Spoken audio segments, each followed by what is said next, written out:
As soon as I start the live, it says trying to reconnect. It's like, fool, you didn't connect in the first place. Listen, I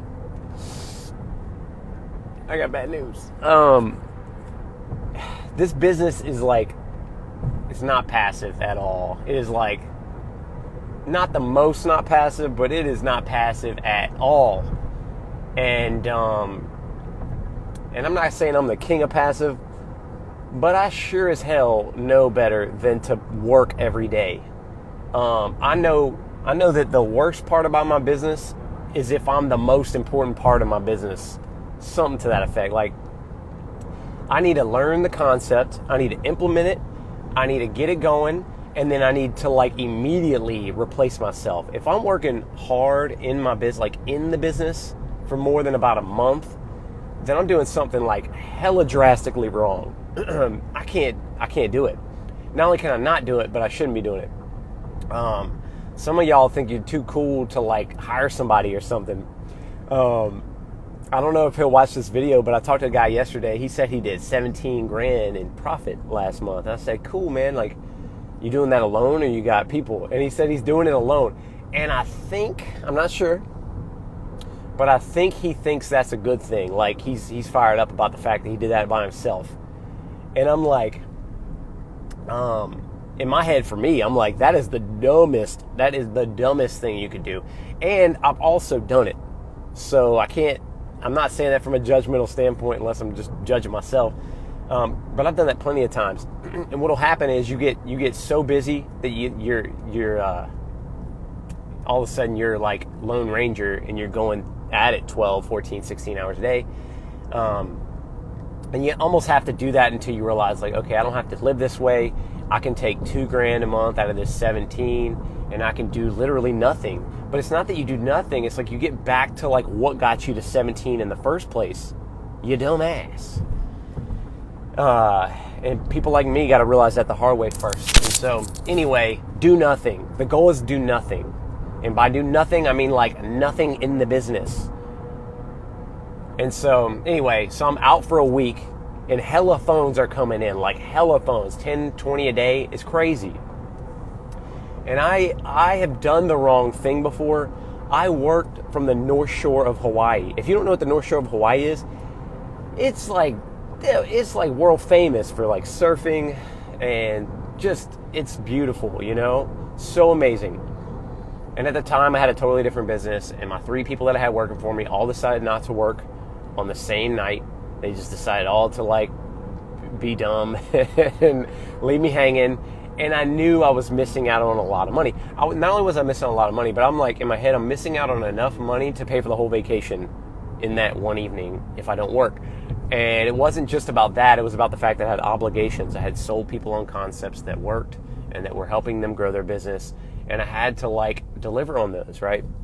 And I could have, in hindsight, I could have just been like, hey guys, tonight, no work. Like my employees aren't working, so ain't nobody working. So y'all can just wait. You're going to wait till the morning. That's what you're going to do because life is much longer than 12 hours. That's not what I did. I worked from the North Shore of Hawaii. My wife was pissed off at me. It just feels bad. And on one hand, I'm like, no, I paid for this whole vacation. I bought us them seats with the extra leg room so you can swing your happy ass legs. I did all that. So shut up, all right? And enjoy your freaking vacation while I work on the North Shore. It's terrible, man.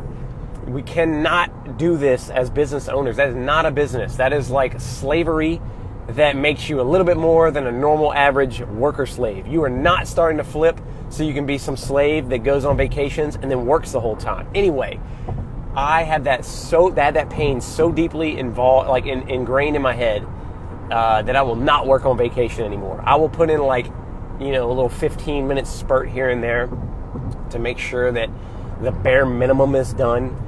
People's ads are looked after. I'm making sure that reports are being sent to me and I'm checking those reports on people's ads. Like, people are getting taken care of. But I'm not going to say, hey, I got to work a half a day or this whole day and I'm not going to do it. I'm also not going to like pseudo work where I'm present-ish, but I'm on my phone the whole time, and I'm like, and then like checking my phone. Oh yeah, that's funny, child. Let me give you some half-ass attention and ruin your life. And so, anyway, so I pulled that off. 2 vacations in a row where I did not overwork. But the problem with phone flipping, or just flipping in general, is that when you grow, there's a lot of stuff coming in that requires you. I don't know if I'll ever reach a point where it's not going to require me looking after it, unless I'm really making like $100,000 a month or something like that doing this. And so at like the, let's say $20,000-$30,000 level, it still is going to require some of your quoting, some of your like, hey, does this count as like a deduction, or how much to deduct on this? Okay, here's some phones I'm bringing in, like what's going to be your prices? And sometimes when you're quoting prices, it's like one part shoulder shrug and then one part expertise.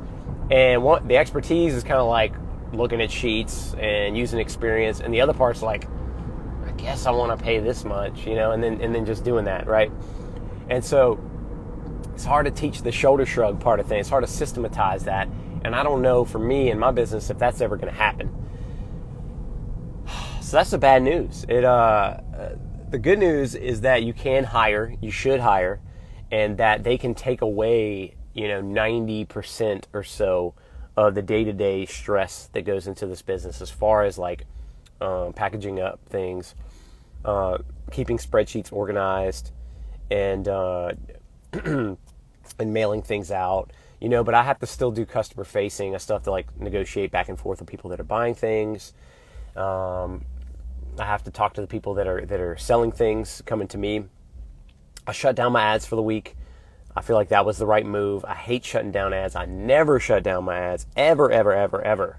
I keep them things going, man, all the time, 7 days a week, 365. And then I made the decision last week. I shut them down. And I still had people messaging me and then hitting me up with question marks. And I'm just like, oh my God. So I got back, and I probably missed out on, $500 to $1,000 worth of profit there. Just in the people that knew me already and that had messaged me, right? And then maybe went somewhere else to sell their phones.